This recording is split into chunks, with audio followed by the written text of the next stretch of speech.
Здравствуйте все! Добро пожаловать на канал Магия Песка. Мои дорогие зрители, с вами, как всегда, ваша Ольга. И сегодня для вас я сделаю отсыпочку на такую тему. Послание из будущего. Давайте посмотрим, что вы сами себе говорите из будущего. Прежде чем мы начнем, всех вас сердечно хочу поблагодарить за то, что доверяете и выбираете быть со мной, за вашу невероятную и теплую поддержку, за ваше участие, за ваши донаты. Земной вам поклон. Настраивайтесь, пожалуйста, обратитесь сама к себе, сам к себе и попросите для себя послание из будущего. Пусть нужная информация вас обязательно найдет. Я же прошу высшие силы дать мне возможность ответить на все ваши вопросы и послать для вас только самую важную, нужную и полезную информацию.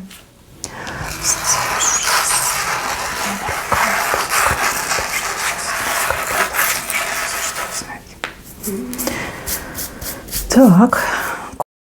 Как голова болит от какой-то проблемы у вас, что-то у вас не получается, либо вы в чем-то не уверены, какие-то сомнения у вас по поводу чего-то есть. Проблема, да. Тяжело, вам из-за этого тяжело, как камень на сердце лежит. Смотрите, сами себе вы говорите, что все решится. Причем решится очень хорошо и благополучно для вас. Здесь еще какие-то внешние обстоятельства показаны, которые вы не в силах сейчас узнать либо предвидеть. И я не могу вам четко сказать, что, потому что вы все слишком разные. Видите, как два обстоятельства, которые еще возникнут в вашей жизни и очень сильно повлияют на ваше состояние, да, на вашу проблему очень сильно повлияют. То есть сейчас буквально, да, вот в моменте здесь и сейчас вы себе говорите, что не переживай, да, пусть все идет своим чередом, все решится, все случится. И то, что сейчас тебя огорчает, либо кажется какой-то страшной, неразрешимой проблемой, в будущем обернется шикарным результатом, удачей, победой, везением, да, вот таким огромным плюсом. И вы такая, вот, все случится, все свершится. Может быть, вы не можете решить свою проблему, потому что проблема еще сырая, да? Вот она еще не созрела, не вызрела для того, чтобы ее решить. Может быть, действительно, да, нужно вот какое-то время, чтобы прошло, чтобы еще что-то поменялось, проявилось, появилось, да? Какие-то люди поучаствовали, может быть, что-то поменялось в виде правил, законов, может быть, какие-то знания вы обрели. Но вы себе говорите, что все уйдет, все решится, все случится. И то, что сейчас вас беспокоит, еще как победа, это закончится для вас благом, победой, хорошим таким шикарным результатом. То есть, может быть, неприятную ситуацию вы не только себя сбросите, вы ее еще и в победу обернете. Да? Вот как-то так показано. Вот. Расслабиться, так сильно не напрягаться, не убиваться, так сильно не переживать, решение оно будет. Вы точно с этим справитесь, вы точно все решите. Вот какие-то два обстоятельства. И они по времени приблизительно одинаково произойдут. Да? Вот одно, потом второе, а может быть, два сразу произойдут, откроются. И тогда вообще никаких проблем не будет. Все решится, все случится. Дальше мужчина и женщина. Мужчина себя очень странно ведет, а женщина переживает. Женщине кажется, что она не нужна мужчине, да, что мужчина ее не любит, что мужчина, может быть, на кого-то другого смотрит, заглядывается. Может быть, мужчине вообще в принципе неинтересно. То есть вы думаете о плохом, на самом деле у мужчины есть тайна. И эта тайна тяжелым бременем лежит на нем. Да? Тайна, в которую он не хочет вас посвящать. Возможно, у него есть свое видение этой ситуации.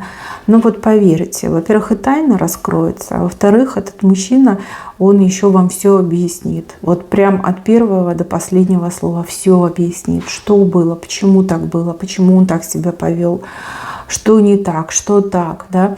он такой разговор с вами проведет, что вам все станет понятно. И вот эти мысли, что я ему не нужна, что он меня не любит, что он там другую себе завел, это все напрочь уйдет из вашей головы. Кроме вас, никаких других женщин я не вижу. Ну, по крайней мере, чувств к другим женщинам я не вижу.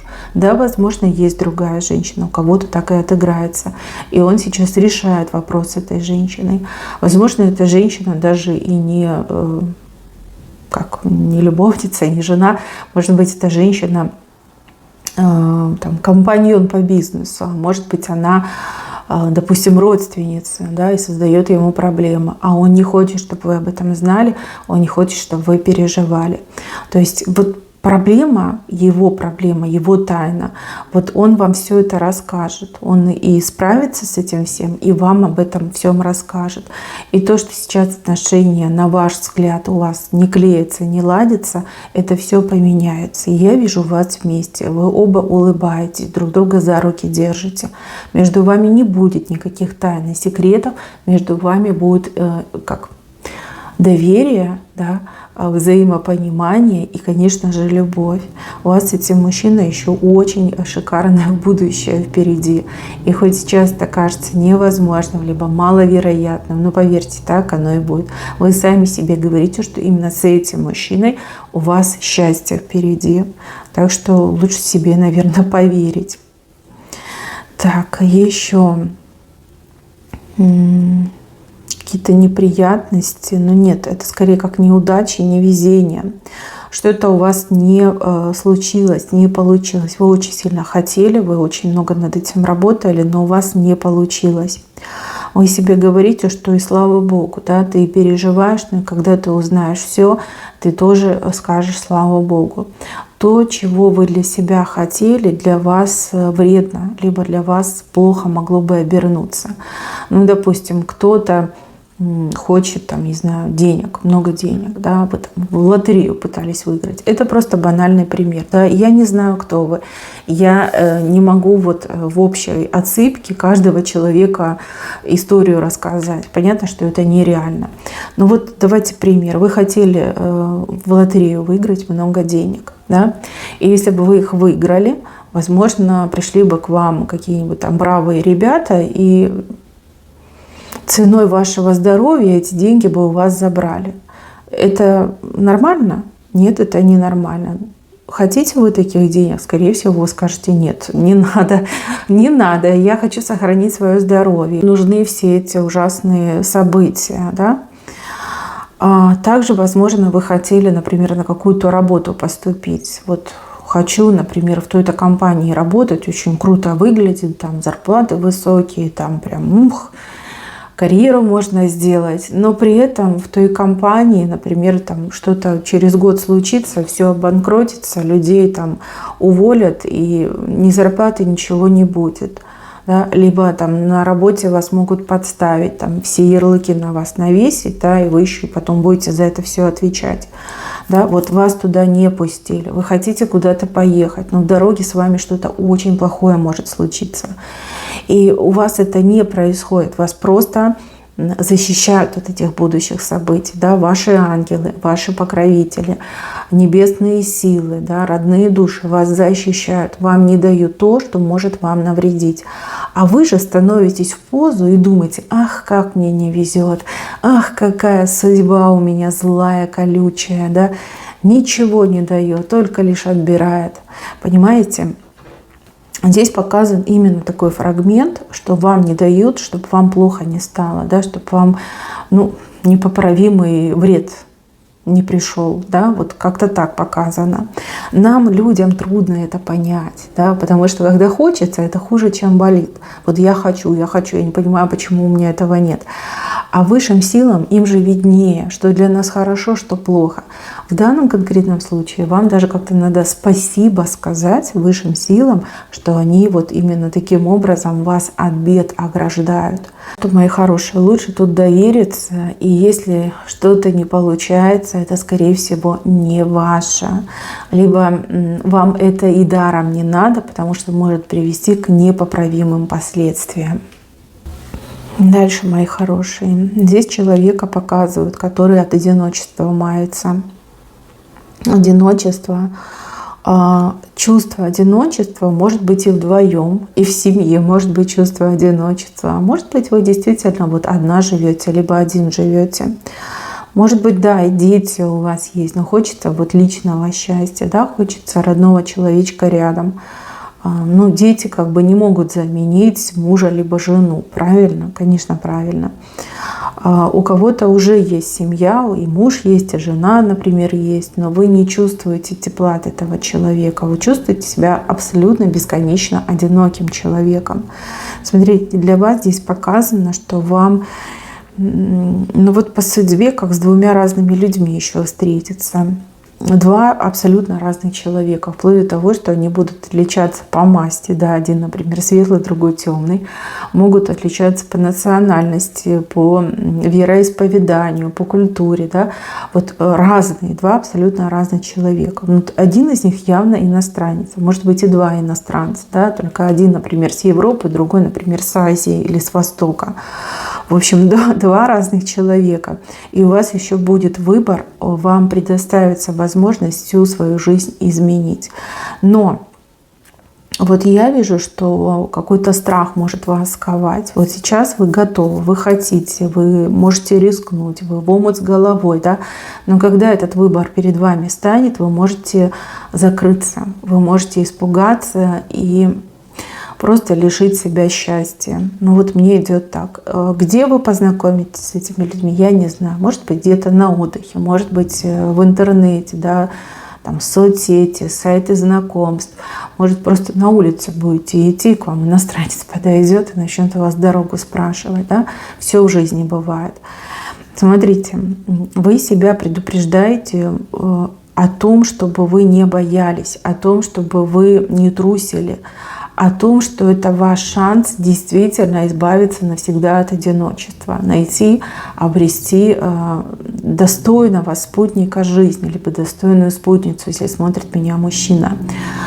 Два знакомства, два разных человека, три разных судьбы, да?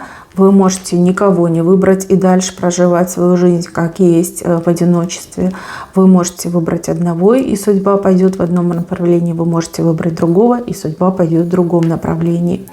Что вы сами себе говорите, что бояться любить и менять свою жизнь нельзя. Нельзя. Такие шансы редко выпадают. Вы просите, вам будет дано. Но если вы испугаетесь, если вы закроетесь, если вы скажете, ну куда я поеду, да зачем это все, а я не уверена, а там то, а там все, да, лучше пусть останется все как есть. Вы просто упустите свою жизнь, свою лучшую жизнь упустите и будете проживать ту жизнь, которая вам дана сейчас. Да, возможно, стоит пойти на этот радикальный шаг и изменить свою жизнь. Вы влюбитесь, если вы прям почувствуете, что да, вот этого мужчину я всю жизнь ждала, либо вот эту женщину я всю жизнь ждала. Да, меняйте свою жизнь, не бойтесь этого. Здесь как будто бы сама судьба даст вам карт-бланш, да, все карты в руки. И именно вы будете распоряжаться своими козырями. То есть либо так и оставите их в рукаве, либо выложите на стол и поменяйте свою жизнь. Бояться этого нельзя. И в этом вопросе вам никого не нужно слушать. Вам нужно слушать только себя, свое сердце и свою интуицию. Еще раз говорю, сейчас вы хотите, и вы скажете, да, я готова. Но когда эти люди появятся, поверьте, вас как страх обуяет, да, вот скованный страхом идет, что ой, Боже, а что будет? Ай, как страшно, да, и хочется, и колется. Настраивайте себя на лучшее, и в данном конкретном случае лучше рискнуть, а жизнь свою изменить. И как раз-таки случится то, чего вы хотели. Жизнь не будет прежней, а будет гораздо лучше, краше, и одинокой вы уже никогда не будете, либо одиноким никогда не будете. Да, бывает так, что люди живут там всю жизнь и, например, уже во взрослом возрасте понимают, что они влюбляются, да, и тут у них выбор между своей личной счастливой жизнью и ответственностью там, перед детьми, перед внуками. Либо люди вот как-то поженились, может быть, там страсть с любовью перепутали. вот, прожили определенный период времени и поняли, что они совершенно друг другом не интересуются, что они друг другу совершенно не подходят. У каждого своя жизнь, у каждого свои интересы. Да? Вы вообще не пересекаетесь, вы живете как соседи. И тут судьба дает вам шанс, да, посылает вам хорошего человека. И выбор, да, либо я на все плюну и уйду во все тяжкие и заживу свою лучшую счастливую жизнь, либо я буду придерживаться там кодекса чести, морали, там, что соседи скажут, а что родственники осудят, да, что дети подумают. То есть вот такой выбор у вас идет. И вы себе говорите: не бойся, рискни, ты точно не пожалеешь. И если это любовь, если это счастье, то люди поймут, еще завидовать будут, что вы такая счастливая стали, либо такой счастливый. Вот. И даже ваш настоящий супруг, либо супруга, с кем у вас прям совсем такие плохие отношения, тоже вас поймет. Потому что каждый человек стремится к тому, чтобы быть счастливым, избавиться от тоски, одиночества и стать счастливым. Но у вас как два кандидата, как выбор между двух людей будет. Может быть выбор между вашим настоящим и будущим, а может как сразу два разных человека, и оба будут очень серьезно на вас настроены и будут предлагать вам и руку, и сердце, и счастливую жизнь в придачу. То есть бояться этого нельзя. У вас это слева выходит, то есть для вас это прям, что-то необычное, да? Вы быстрее поверите, что вы в космос полетите, чем вы вот встретите человека. Скорее всего, из-за возраста, либо из-за тех стереотипов, в которых вы проживаете. Но сами себя просите не бояться этого, а выбирать новую счастливую жизнь. Так, и еще вы себе говорите о какой-то работе, которая может вам много денег принести. Работа, которая поначалу не будет давать результата, либо вы уже этим занимаетесь, но результата никакого нет. Может быть, вы только лишь вкладываетесь, а отдача, она нулевая, может быть, даже минусовая. Вот вы сами себе говорите, что если отступить, то ты все потеряешь. А если продолжать, несмотря на то, что отдачи нет, вот просто продолжать там на протяжении нескольких месяцев, 3-5 месяцев, то результат обязательно придет. Причем результат очень хороший. Тут, как деньги, много денег, понимаете, нужно много денег заработать. Вот так вы себе говорите. То есть не отступай, не бросай, продолжай, да? Вытерпи, выдержи это время и дождись своего результата. То есть бросить вы всегда успеете, да? Но если бросите, то результата уже никогда не получите. Вот как-то так показано. Может быть, это работа как хобби, как увлечение, как возможность какая-то. Вот вы для себя открыли, думаете: ну-ка попробую. Начинаете пробовать, а у вас результата нет. Просто на результат нужно время, да? Время не несколько дней, а несколько месяцев должно пройти. Вот как-то так показано. Просите себя не бросать эту работу. И, кстати, по поводу основной работы, да, если вы работаете по найму, либо, на кого-то работаете, скорее всего так, на кого-то работаете, и вас что-то не устраивает, вас не устраивает отношение к вам, вас не устраивает зарплата, вас не устраивает график, вот какие-то вещи, которые вас не устраивают, вы себя тоже просите пока не уходить с работы. Не уходить, и как что-то должно поменяться, либо какое-то предложение должно появиться, чтобы вы не уходили в пустоту, чтобы вы с одной работы перешли на другую работу. Либо на той работе, на которой вы работаете, что-то может поменяться, что значительно улучшит ваше настроение, ваши отношения. И опять же, вознаграждение вырастет. Новый начальник, например, придет, либо коллеги у вас поменяются. Да, что-то будет улучшаться. То есть не бросай, пока не бросай. Бросить всегда успеешь. В пустоту не уходи. Да, доработай до лучших времен, как говорится, да. Либо до лучшего предложения. Вот у кого-то предложение будет, а у кого-то в рамках той компании, в которой вы работаете, да, какие-то предложения, изменения, улучшения будут идти. Так, еще вы себе из будущего по поводу здоровья говорите. Вы что-то пьете, принимаете, не знаю, витамины, БАДы, может, настойки какие-то пьете. Знаете, что вы себе говорите? Что то, что кажется безобидным, может привести к очень неприятным последствиям и результатам. Как бесконтрольное потребление лекарственных препаратов, даже если это какие-то биодобавки, тоже может быть чревато. То есть вы себя просите то ли с врачом проконсультироваться, то ли меньше потреблять того, чего вы потребляете, да? Как у нас, типа, чем больше, тем лучше, да? Может быть, здесь вы не правы. Понятно, что это не для всех предсказания, а для кого-то точечно идет. Вот если вы любите самоназначением заниматься, то есть вы где-то там в интернете увидели и такая: о, точно, мои симптомы, значит, мне нужно пить вот это.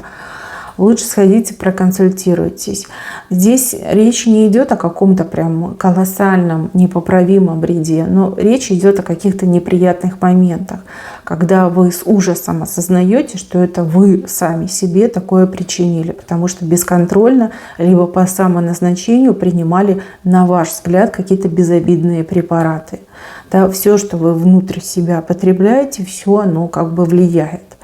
Если хорошо влияет, это замечательно. А если плохо, то представляете, как вы себя чувствовать будете, что вот вы себе такой вот вред нанесли.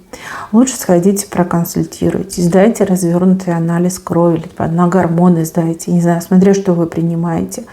Проконсультируйтесь со своим врачом, объясните все как есть, да.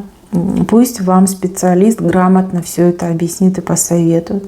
Потому что те люди, которые на этом деньги зарабатывают, да, там всякие распространители всяких медицинских вот вещей, вот они наживаются, а люди себя сами калечат. И опять же, вы понимаете, в интернете любой человек может назвать себя кем угодно. Да, там маску надел, белый халат надел, какие-то аксессуары там себе прилепил, эти дипломы распечатал, и все. И ты уже там доктор высшей категории, да, специалист, профессор там, и прочее, прочее. И можно что угодно рассказывать, и люди в это верят. Ну, просто верят, потому что люди привыкли верить. Эго рассказывает, например, грамотно, да, описывает вашу симптоматику. Ну вот лучше, конечно, через специалистов, которые вот в больницах, поликлиниках, через таких специалистов получать назначение. Но ни в коем случае не заниматься самоназначениями. А если вы уже это делаете, сходите, проверьтесь. Мало ли, что там анализы покажут. Да? Вот к себе нужно посерьезнее относиться. Понятно, что вы хотите укрепить свое здоровье, но, к сожалению, не всегда обычный человек отдает себе отчет в том, что он делает. Да? Не всегда это во благо идет. Вы еще себе говорите о каких-то новостях, о какой-то информации, которая напугает людей. Но вы себе говорите, что не надо этого бояться. Это какой-то способ влиять на людей, распространяя какие-то вот призывы, либо какие-то вот панические, да, моменты. Вплоть до того, что даже новостная лента, даже вот как государственных каналов может этим грешить, да, чтобы людей от чего-то отвлекать, либо влиять, давить на людей, могут вот прям какой-то бред рассказывать, запугивать. Вот мне идет, что как запугивание. Вы себе говорите, чтобы вы ничего не боялись и знали, что это не совсем правда, либо это вовсе неправда, что это такой способ воздействия на умы людей.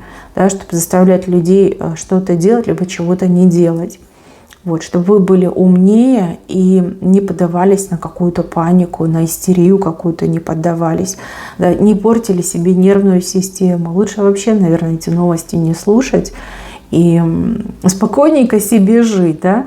Ну, конца света точно не предвидится, а все остальное ерунда. Да? Там везде проживем, справимся. Вот. Паника, давление, то, что влияет на умы, на психику людей. То, что людей делает какими-то прям дерганными, болезненными и вот прям трясущимися от всего. Да, просто не обращайте на это внимания. Ну, грубо говоря, да, телевизор врет, да, новости врут. Вот вы себе так говорите. Не верь в это, да, либо скептически относись, рационально размышляй, да. Ну вот как-то так мне идет. Может быть, да, будут какие-то вот вливания, какие-то негативные информации. Но это все как типа неправда, как попытка манипулировать сознанием людей. Вот именно в таком ключе показано. Еще вы себе говорите о каком-то подарке. Подарок, который вам кто-то сделает. Человек вам сделает от чистого сердца подарок. Подарок, который вам стоит принять, не стоит от него отказываться. Не могу сказать, кто вам будет делать подарок, в честь чего вам будет сделан этот подарок, но, судя по картинке, вы можете отказаться. Вот вы себя сами призываете не глупить и подарок принять. Вот не важно, кто будет дарить, не важно, что вам будут дарить, да, вот прими. Да, прими этот подарок, да, иначе пожалеешь, иначе все может пойти как-то шиворот на выворот. Да, надо принять этот подарок. Кто-то вам будет делать подарок. Я так понимаю, что дорогой подарок, да, дорогостоящий подарок. Может быть, вы там можете застесняться и сказать: о боже, нет, нет, мне такого не надо, я не хочу быть перед кем-то в долгу, да, вот какие-то такие вещи. Но вы сами себе говорите, что подарок надо принять, и не надо этого бояться. Так, кому-то еще идет дорога. Дорога, которая от дома вас увозит, от того места, где вы проживаете. Может быть переезд, может быть путешествие, может быть даже просто какая-то поездка. Вам нужно в эту дорогу какой-то оберег с собой брать. Что угодно. Это может быть маленькая иконка, это может быть, там, не знаю, подковочка, булавочка, да, может быть оберег, который вы приобретете либо сделаете собственными руками. Да? Обязательно берите с собой оберег. Я не могу сказать, почему вы себе так рекомендуете, но видно, есть какая-то в этом необходимость, да, что вы вот так через время и пространство хотите себя предупредить, что нужно брать оберег. Обязательно. Может быть, он у вас есть, да, тогда не забудьте взять его с собой. Либо если у вас нет, у вас есть время, чтобы обзавестись собственным личным оберегом, что когда придет время вам куда-то ехать, чтобы вы могли его с собой взять, чтобы все у вас было хорошо. Еще вы себе говорите про деньги, финансы, да. Себе говорите, что деньги у вас будут, и свои деньги будут, и еще от кого-то деньги будут. Ну, допустим, от вашего будущего мужа либо жены. То есть вместе вы неплохо будете зарабатывать. Но вот здесь вы акцент делаете, что у вас ваши личные деньги будут. Возможно, свои личные деньги вы будете на себя тратить, да, а еще будет общий бюджет, да. Допустим, вас обеспечивает еще муж, там, ваши потребности, там, потребности дома, семьи. Но личные деньги у вас точно будут, как личный какой-то капитал. Может быть, вы даже сможете какую-то сумму собрать, да, как это ТНЗ, подушка безопасности. Но вот об этом говорите, что это у вас будет, обязательно будет. И еще здесь показаны какие-то долги, либо кредиты. Что-то, что вас прям опутало по рукам и ногам. Но знаете, вы себе так говорите, что это типа для вас урок. Да? Вот такой урок тяжелый, достаточно болезненный урок, который вы обретаете. Кстати, вы говорите, что это не только вам урок, но и вашим, например, детям, которые вот смотрят на вас, как вы стараетесь, тянетесь, себе во всем отказываете, чтобы выплатить эти все задолженности. То есть вы выплатите это все. Я вижу, что все будет закрыто, вы от этого освободитесь и выдохните. И потом от этих долгов, кредитов будете бежать просто вот как от огня. Да? Никогда больше на это не пойдете. Но и ваши дети тоже никогда не пойдут на эти долги, кредиты. Видя вашу историю, то, что у них на глазах было. Такой вот урок. Даже если вы не для себя брали, да, даже если вас обманули, ну вот этот урок вы должны были пройти, и вы его точно пройдете. От долгов вы своих избавитесь. Возможно, это произойдет не так быстро, как вы хотели. Возможно, даже кто-то будет участвовать, да, со своей стороны гасить за вас. ну, вы полностью все закроете, перекроете. Это точно показано. И очень ценный урок получите и вы, и ваши, например, дети. Так, мои хорошие, на этом у меня все. Берегите себя. Всем спасибо за внимание. Всем пока-пока.